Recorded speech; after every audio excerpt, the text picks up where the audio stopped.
karena berkesudahan. Karena berkesudahan, kasih setiamu baru-baru rahmatmu.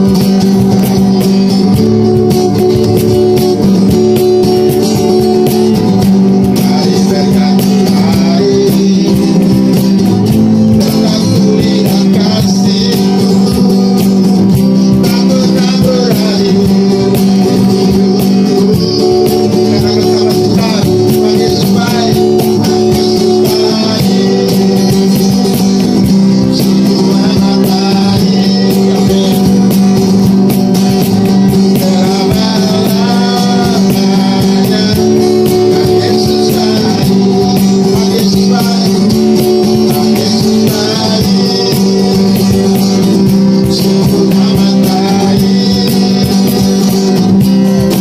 Selama-lamanya Tuhan Yesus baik. Sekali lagi. Karena berkesudahan, kasih setiamu baru-baru rahmatmu bagiku. Mari berganti hari, tetap kulihat kasih-Mu, tak pernah berakhir hidupku. Tuhan Yesus baik, Tuhan Yesus baik, sungguh amat baik. Amin. Selama-lamanya Tuhan Yesus baik, Tuhan Yesus baik, Tuhan Yesus baik, sungguh amat baik. Selama-lamanya Tuhan Yesus baik, Tuhan Yesus baik, Tuhan Yesus baik, sungguh amat baik. Selama-lamanya Tuhan Yesus baik, sampai selama-lamanya, sampai selama-lamanya Tuhan Yesus baik. Dan Tuhan yang terbaik bagi kita. Haleluya.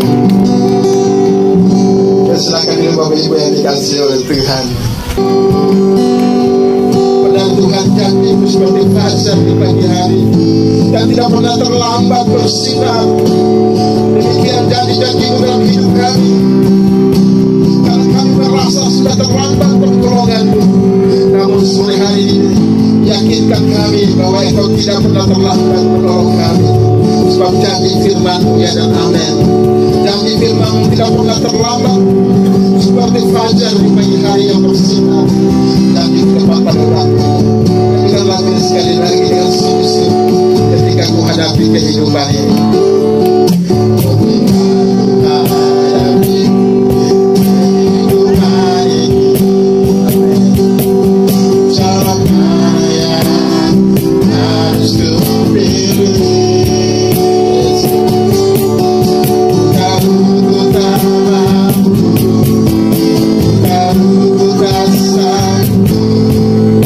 Hanya Kau Tuhan dapat jawabanku.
Kita sudah memuji, menyembah Tuhan. Kita sudah mendengarkan beberapa kesaksian. Intinya kalau kita boleh ada sampai pada sore hari ini semua karena kebaikan Tuhan bagi kita semua. Ya, Bapak Ibu, sore hari ini kita akan belajar firman Tuhan tentang 5 kunci menang dari pergumulan. Ya, tentunya pergumulan hidup. Saya percaya kita semua pasti mengalami namanya pergumulan hidup di dalam hidup kita. Mungkin juga sore hari ini Bapak Ibu datang, Bapak Ibu mengatakan, iya benar saya sedang menggumuli sesuatu. Saya sedang bergumul dengan Tuhan. Saya sedang bergumul di dalam doa saya sambil menantikan jawaban dari Tuhan. Kita akan belajar sore hari ini mengenai Yakub. Bagaimana Yakub diubahkan namanya menjadi Israel. Jadi bangsa Israel sekarang itu adalah keturunan dari Yakub. Bagaimana Yakub bergumul dengan malaikat Tuhan, dengan Tuhan sendiri. Dan Tuhan berkata, karena engkau bergumul dan engkau telah menang, namamu sekarang bukan Yakub, tetapi Israel. Jadi Tuhan selalu mengizinkan masalah pergumulan kita alami. Untuk apa? Supaya dia menunjukkan kuasanya dalam hidup kita. Ya, oleh sebab itu firman Tuhan bilang jangan kita takut karena Tuhan ada bersama dengan kita, dan Tuhan berkata bahwa dia lebih besar daripada masalah kita. Dia lebih besar daripada pergumulan kita. Dia lebih besar dari segala penyakit kita, dan dia lebih besar dari setiap beban, setiap keluh kesah kita. Ya, itulah Tuhan kita. Oke Bapak Ibu, kita langsung aja membaca teks firman Tuhannya dalam Kejadian pasal 32 ayat 24 sampai ayat yang ke-30.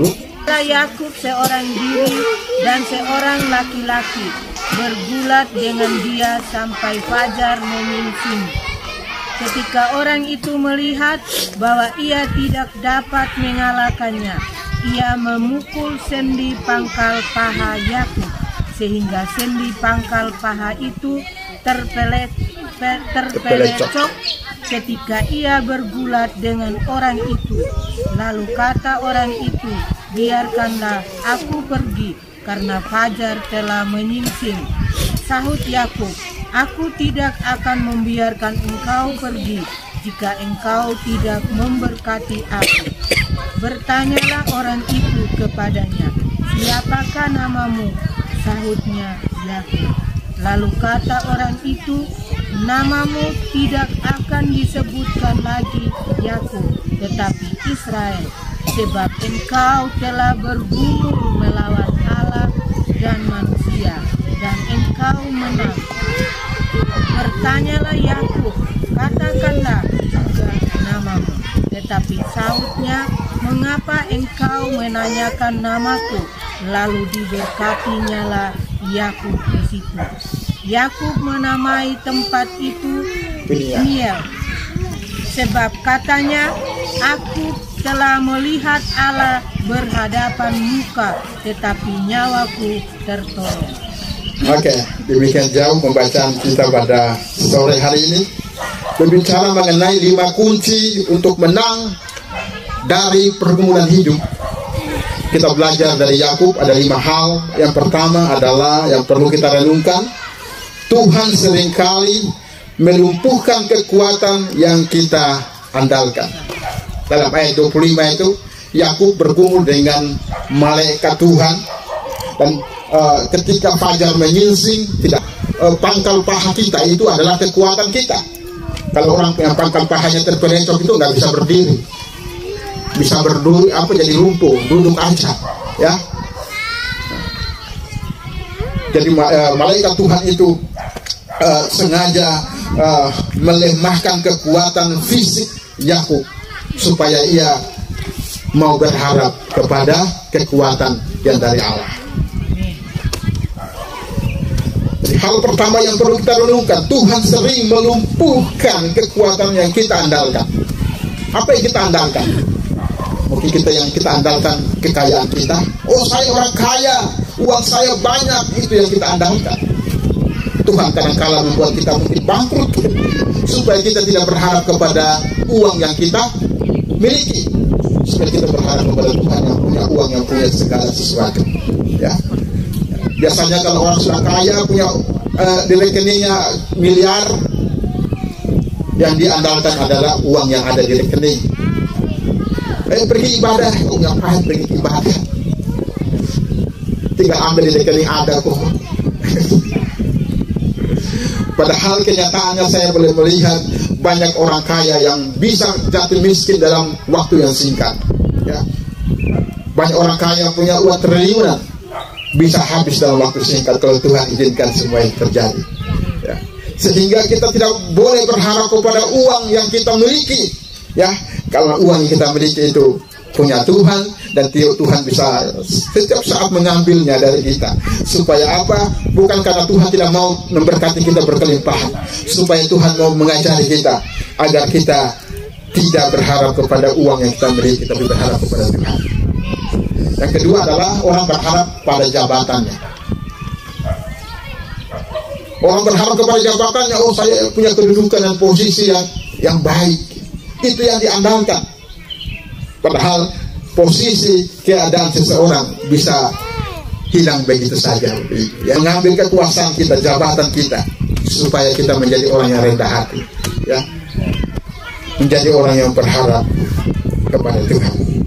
Ya. Cipta kapal Titanic, ya, ketika dia ciptakan kapal terbesar di dunia, ya, dia bilang kapal ini tidak akan tenggelam. Sekalipun Tuhan yang kasih tenggelam, nggak bisa tenggelam kapal ini, karena kapal ini terlalu mewah, terlalu besar. Dan ada filmnya itu, film Titanic, ya, di mana kapal termewah pada zaman itu. Akhirnya kapal itu berlayar dari Inggris ke Amerika, pertama kali berlayar, ya. Tahu kapal yang besar, dia tidak ada goyangnya kayak istana aja begitu, karena mewah sekali. Sehingga orang-orang juga bilang, oh betul, tidak mungkin kapal ini tenggelam. Bahkan yang menciptakan kapal itu bilang, sekalipun Tuhan kasih tenggelam, nggak akan tenggelam kapal ini. Tapi apa yang terjadi, ya?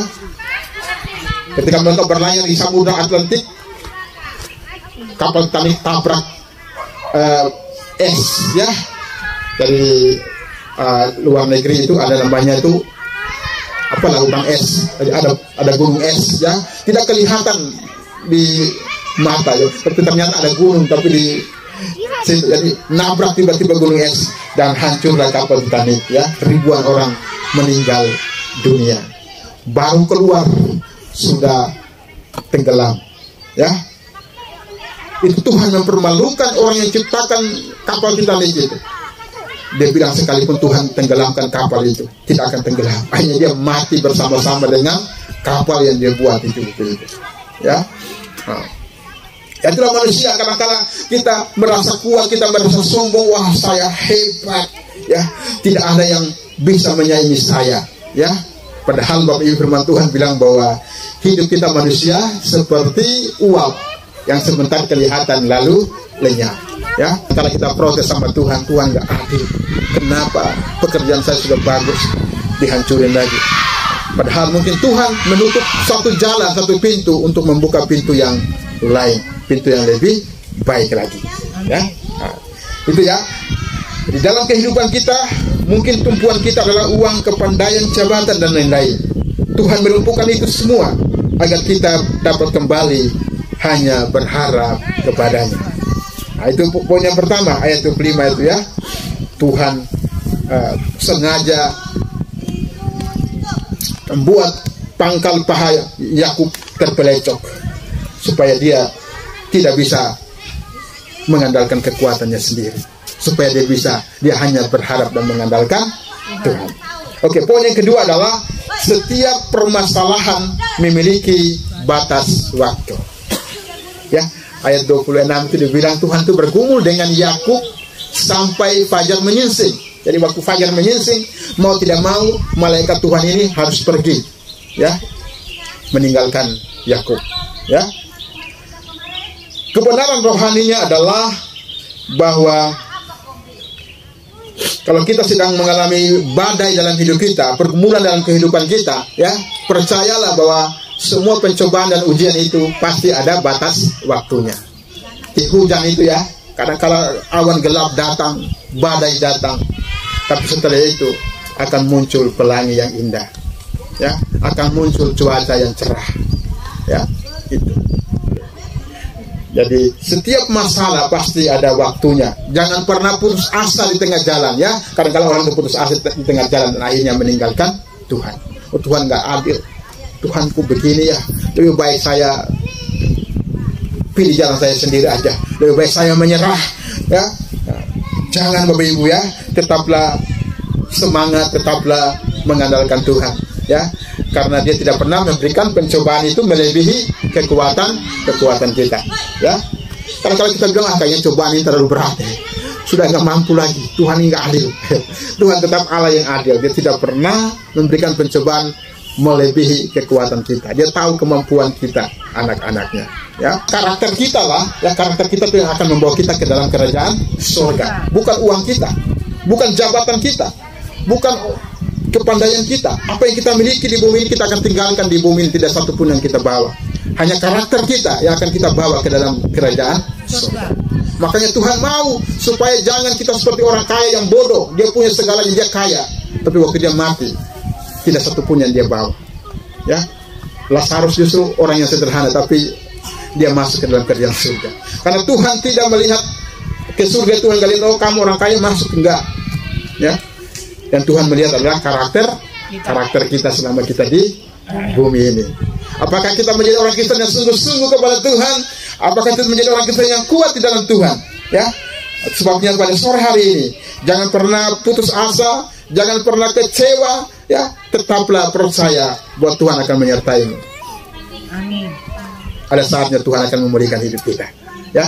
Kayak Ayub, dicoba habis-habisan, tapi di saatnya Tuhan memulihkan dia. Semua yang dia miliki Tuhan kembalikan 2 kali lipat dan memberkati Ayub. Oke, yang ketiga, setiap masalah yang datang akan merubah hidup kita, ya. Di dalam ayat 8 itu, lalu kata orang itu, namamu tidak akan lagi disebut Yakub lagi, tetapi Israel, sebab engkau telah bergumul melawan Allah dan manusia, dan engkau menang. Jadi Tuhan juga melakukan hal tersebut dalam hidup kita. Melalui masalah hidup kita, Tuhan mau mengubah karakter kita. Mungkin yang sombong menjadi rendah hati. Itu ya, jadi masalah pergumulan yang Tuhan izinkan bagi kita, tujuannya hanya satu, yaitu untuk mengubah hidup kita, ya. Seperti Yakub, Tuhan bukan saja mengubah namanya dari Yakub menjadi Israel, tapi Tuhan mengubah nasibnya, Tuhan mengubah karakternya, dan Tuhan mengubah berkat-berkatnya di dalam kehidupan Yakub. Anak cucu Yakub diberkati oleh Tuhan, ya. Mau tidak mau, bangsa Israel adalah bangsa yang menguasai ekonomi, menguasai ilmu pengetahuan. Jadi dari Facebook, YouTube, apalagi Google, semua itu ditemukan oleh bangsa Yahudi ini, ya. Ini engkau tidak lagi menjadi Yakub, engkau akan diberikan nama yang baru, yaitu Israel, ya. Dan Tuhan berjanji bukan hanya memberkati Yakub saat itu, Tuhan berkata bahwa Dia akan memberkati Yakub dan keturunannya. Nah, demikian juga dengan kita. Berkat Tuhan itu bukan hanya milik kita. Kalau Tuhan memberkati kita, Dia akan memberkati juga keturunan kita, diberkati oleh Tuhan, ya. Nah, itu. Jadi setiap masalah yang kita hadapi biasanya selalu untuk merubah hidup kita, ya. Kalau masalah Bapak Ibu sudah mengalami masalah hari-hari ini, percayalah Tuhan punya rencana untuk mengubah hidup kita, supaya kita menjadi lebih rendah hati, ya, lebih sungguh-sungguh kepada Tuhan, ya, lebih berharap kepada Tuhan, ya. Nah. Sesudah kita melewati masalah, pasti ada berkat, ya. Ayat 29 itu, bertanyalah Yakub, katakanlah juga namamu. Tapi sahutnya, mengapa engkau menanyakan namaku? Lalu diberkatilah Yakub di situ, ya. Setiap masalah pasti ada berkat, ya. Tadi Bapak Ibu, ya, masalah itu bukan hanya mengubah hidup kita saja, tapi masalah itu, di balik masalah yang Tuhan izinkan bagi kita, pasti ada berkat, ya. Itu. Jangan waktu masalah datang kita bersungut-sungut, kita tolak berkat. Karena waktu Tuhan izinkan masalah menimpa kita, ya, dan kita bisa melewatinya, ternyata dia sediakan berkat di sana. Ya. Jadi Tuhan memberkati kita bukan untuk menghancurkan kita, tetapi melalui masalah Tuhan mau membentuk karakter dan kesiapan kita agar berkat yang kita terima tidak menjadi kutuk. Jadi Bapak Ibu, Tuhan kadang-kala yang memberkati kita, Dia melihat juga kesiapan kita dalam mengelola berkat itu. Sudahkah kita mampu untuk mengelola berkat yang Dia percayakan kepada kita? Caranya adalah dengan Dia kadang-kala mengizinkan masalah menimpa kita untuk kita belajar sesuatu ya dari setiap masalah yang kita alami, supaya kita setiap hari makin lebih baik dan serupa dengan Kristus ya. Nah, jadi kalau masalah datang bukan berarti Tuhan itu ingin menghancurkan kita, tidak sayang sama kita, tapi justru Tuhan izinkan masalah bagi kita supaya Dia menunjukkan kemuliaannya bagi kita. Amin. Ya, mungkin saya sudah sering bersaksi ya bahwa saya mungkin berkali-kali mau melarikan diri dari panggilan Tuhan, tapi ada satu masalah yang membuat saya tidak jadi melarikan diri dari panggilan Tuhan, yaitu ketika saya sakit ya 2001 ya 24 tahun yang lalu ya, sebenarnya sudah divonis mati, tapi Tuhan masih memberikan kesembuhan. Jadi kadang-kadang sudah putus asa meninggalkan dia pelayanan. Tapi ketika ingat lagi tentang kejadian yang saya alami, saya nggak jadi. Seandainya tidak ada kejadian ini Tuhan izinkan, mungkin saya sudah kabur, mungkin nggak tahu kemana hidup saya itu. Tapi karena Tuhan sudah tahu, ya Tuhan kasih masalah yang begitu besar, ya, sehingga saya tidak akan lupa apa yang Tuhan sudah lakukan dalam kehidupan saya. Ya, dia lumpuh 6 bulan, udah batuk darah, nggak bisa makan, nggak bisa semua. Saya pikir saya ya tanpa mujizat Tuhan mungkin sudah meninggal ya. Ternyata Tuhan itu izinkan itu menimpa saya supaya saya tidak lupa seumur hidup saya ya. Jadi kadang-kala dalam hidup ini kadang-kala ya putus asa juga ya, kadang-kala merasa kecewa ya, dengan Tuhan, dengan orang lain dan sebagainya ya. Tapi ketika saya ingat apa yang Tuhan telah lakukan dalam hidup saya, membuat saya kembali sadar untuk semangat lagi melayani Tuhan. Dan saya pikir kalau bukan Tuhan izinkan mungkin nggak bisa hidup sampai hari ini, tapi masih diberikan kesempatan. Itulah masalah yang membuat kita, Tuhan izinkan masalah menimpa kita supaya membuat kita ingat kepadanya seumur hidup kita ya. Makanya dalam hidup Bapak Ibu kadang-kala ya, tadi kesaksian Mama Verdi udah tadi dinyatakan meninggal beberapa saat, tapi masih hidup sampai hari ini. Nah, kiranya itu menjadi kesaksian dalam hidup ya, supaya tetap setia kepada Tuhan. Kadang-kala kita mau mundur dari Tuhan, kita ingat, ngapain saya mundur ya, saya hampir mati, seharusnya mati, tapi masih dikasih hidup, semangat lagi gitu untuk ikut Tuhan ya. Bapak Ibu yang lain lagi pasti punya pengalaman yang banyak ya, melalui masalah kita dapat melihat Tuhan, melihat kuasa Tuhan ya.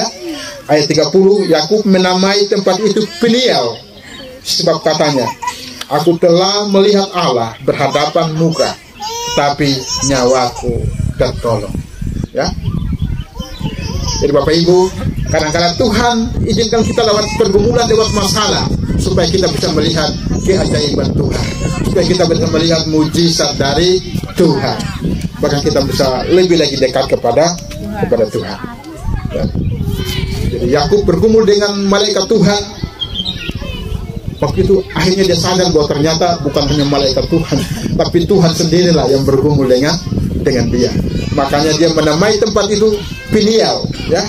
Dia berkata, aku telah melihat Allah berhadapan muka, tapi nyawaku masih tertolong. Nah, Bapak Ibu yang dikasih oleh Tuhan, mungkin saat ini kita nggak lihat Tuhan secara fisik dengan mata kita, tapi Tuhan mengizinkan masalah bagi kita untuk melihat Tuhan dengan iman kita. Oke, kesaksian yang terakhir, mungkin saya sudah bersaksi beberapa minggu yang lalu, waktu saya pulang ke Ambon, ada seorang ibu ya, dia orang Chinese ya, dia lihat saya ke pendeta sini dulu katanya, Bapak Pendeta sudah lihat Tuhan Yesus. Wah, saya belum nih, masa ada dia Tuhan, belum ada dia tulis. Saya sudah lihat Tuhan Yesus. Waduh, kalau saya lihat Tuhan Yesus berdosa nggak Bapak Pendeta? Ya enggak nih. Bersyukur nih bisa lihat Tuhan Yesus. Benar Bapak Pendeta. Saya ini orang Buddha, memang dia Buddha ya. Anak-anaknya yang Kristen, dia orang Buddha. Pokoknya nggak kenal Tuhan lah. Itu dia bilang. Waktu saat dia sakit, akhirnya dikirim dari Ambon menuju Surabaya. Sampai di Makassar, akhirnya transit ke Surabaya. Parah, sudah koma, ya. Dia bilang, Pak Pendeta, waktu saya tidak sadarkan diri, saya sudah ada di tempat yang lain, ya. Tiba-tiba saya lihat, itu mungkin Tuhan Yesus sudah duduk di kursi kerajaan, katanya. Duduk di kursi kerajaan, kursinya dari emas, orangnya juga bersinar. Dia bilang gitu, nggak tahu bagaimana caranya. Orangnya bersinar penuh kemuliaan. Maksud saya bilang, Tuhan Yesus sembuhkan saya. Tapi Tuhan Yesus nggak jawab apa-apa. Tuhan hanya tersenyum aja lihat dia. Tuhan senyum, langsung Tuhan menghilang dari pandangannya. Langsung dia juga sadar. Dan akhirnya saya sembuh, dia bilang. Wah, seumur hidup baru lihat Tuhan Yesus pada mimpi sebenarnya. Bukan lihat langsung. Tapi dia bilang dia lihat Tuhan Yesus.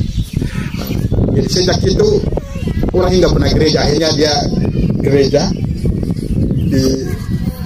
di gereja kami di kampung kami, ya. Saya sudah lihat Tuhan Yesus, hidup saya sekarang berubah katanya. Jadi setiap kali lihat saya, mari Pak Pendeta doain saya. Habis itu udah makan belum? Beli nasi kuning, beli roti, makan aja Pak Pendeta di sana, kan dia kasih uang. Setiap saya lewat dia kasih uang. Habis itu saya jadi nggak enak juga nih. Saya lihat, nggak ada orangnya.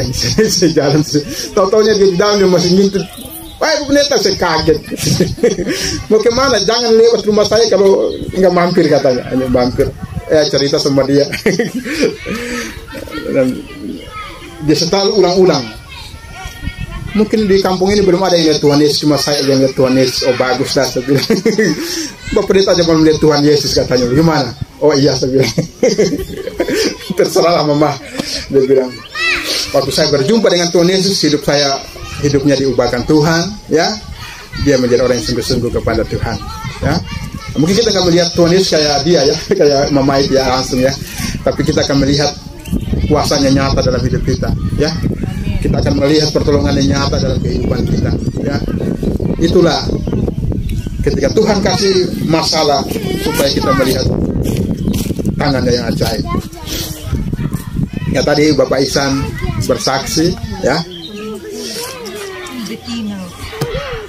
Ya sebenarnya Ifail dengan mobil sudah jalan sendiri, ya.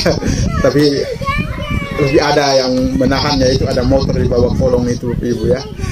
Saya percaya itu semua karena campur tangan Tuhan juga, ya. Akhirnya bisa melihat dia, ya. Kalau bukan Tuhan mungkin nggak tahu apa jadinya gitu. Tapi Tuhan selalu menolong supaya lebih lagi Bapak Ihsan sungguh-sungguh kepada Tuhan, berharap kepada Tuhan dan selalu mengandalkan Tuhan. Dan saya percaya ketika kita berharap kepada Tuhan, Tuhan akan memberkati kita seperti Israel itu, ya, Yakub, ya.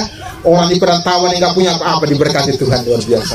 Dan saya percaya Bapak Ibu akan diberkati oleh Tuhan ketika karakter Bapak Ibu diubahkan oleh Tuhan, dan Tuhan akan mencurahkan berkatnya yang berlimpah kepada kita semua. Oke, terima kasih Bapak Ibu yang dikasih oleh Tuhan. Demikian firman Tuhan pada sore hari ini. Kita akan berdoa terlebih dulu untuk firman Tuhan pada sore hari ini.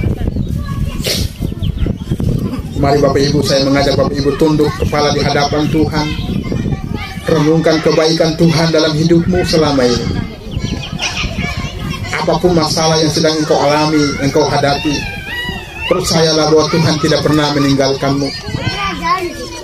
Dia selalu ada di sisimu. Jangan pernah putus asa, jangan pernah bersungut-sungut dan kecewa, karena dia selalu ada di tengah badai sekalipun. Dia ada di tengah badai supaya menunjukkan kuasanya bagi kita. Tuhan tidak pernah terlambat dan tidak pernah tergesa-gesa dalam menolong kita. Pertolongannya tepat pada waktunya. Di mana ada badai, ada awan yang gelap, semuanya akan berlalu. Tuhan akan menggantinya dengan pelangi yang indah. Sore hari ini, bawalah hidupmu kepada Tuhan, dan percayalah bahwa Tuhan akan bekerja menjamah hidupmu pada sore hari ini. Saya akan berdoa bagi Bapak Ibu pada sore hari ini. Haleluya. Bapak Ibu yang sakit, tumpangkan tangan di tempat yang sakit dan percaya bahwa kuasa Tuhan masih ada dan akan menyembuhkanmu. Engkau dalam masalah apapun, dalam masalah ekonomi, taruhlah tanganmu di dadamu dan berdoa dengan sungguh-sungguh, mintalah berkat dari Tuhan. Percayalah bahwa Tuhan kita Tuhan yang kaya, Tuhan yang sanggup memberkati pekerjaan kita. Atau Bapak Ibu dalam masalah-masalah yang lain, taruhlah tanganmu di dada dan percayalah dengan iman bahwa Yesus ada di tempat ini, dan Dia akan bekerja, dan Dia akan menolongmu, dan Dia akan menjamah engkau dan mengubah engkau dan memberkati engkau sore hari ini. Haleluya Yesus. Terima kasih Tuhan. Terima kasih Bapak di surga, pada sore hari ini Tuhan hamba berdoa Tuhan kepada umat-Mu yang tunduk di hadapan-Mu sore hari ini Tuhan. Kami percaya hadirat-Mu sedang bekerja di tempat ini Tuhan. Engkau sementara berjalan di tengah-tengah kami dan mengulurkan tangan-Mu yang ajaib bagi kami Tuhan. Kami berdoa bagi setiap yang sakit yang sedang menumpangkan tangannya di tempat yang sakit Tuhan pada sore hari Tuhan.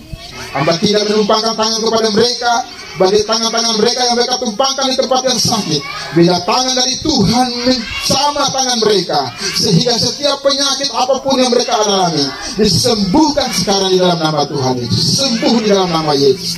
Darah Yesus menyembuhkan setiap penyakit Tuhan dan memulihkan setiap kesehatan kami. Hamba juga berdoa saat ini Tuhan, jika di antara umat sedang bergumul dengan segala pekerjaan, segala ekonomi yang mereka sedang alami saat ini Tuhan, kami berdoa, Engkaulah yang pernah mengubah 5 roti dan 2 ikan, memberi makan 5.000 orang. Engkau Allah yang sama yang akan memberkati setiap pekerjaan kami, pekerjaan yang mungkin kecil dan sederhana. Kami tahu ketika kami menyerahkannya kepada Tuhan, kami akan melihat berkat-berkat-Mu melimpah dalam pekerjaan kami. Hamba berdoa saat ini Tuhan, bagi setiap tangan-tangan yang menaruh tangan mereka di dada, kiranya tangan Allah mengalir bagi mereka Tuhan, dan memberkati ekonomi mereka, mengubah ekonomi mereka, memulihkan ekonomi mereka Tuhan. Kami rindu berkat-berkat-Mu dicurahkan di tengah-tengah pekerjaan kami Tuhan semua Tuhan. Terima kasih Tuhan. Jika ada permulaan-permulaan yang lain yang tidak sempat kami sebutkan, kami tahu Engkau Allah yang maha tahu. Engkau sanggup untuk menolong kami Tuhan. Engkau Allah yang hidup, yang tidak pernah meninggalkan kami Tuhan. Engkau Allah yang hidup, yang tidak pernah membiarkan kami sendiri. Engkau selalu ada di sisi kami.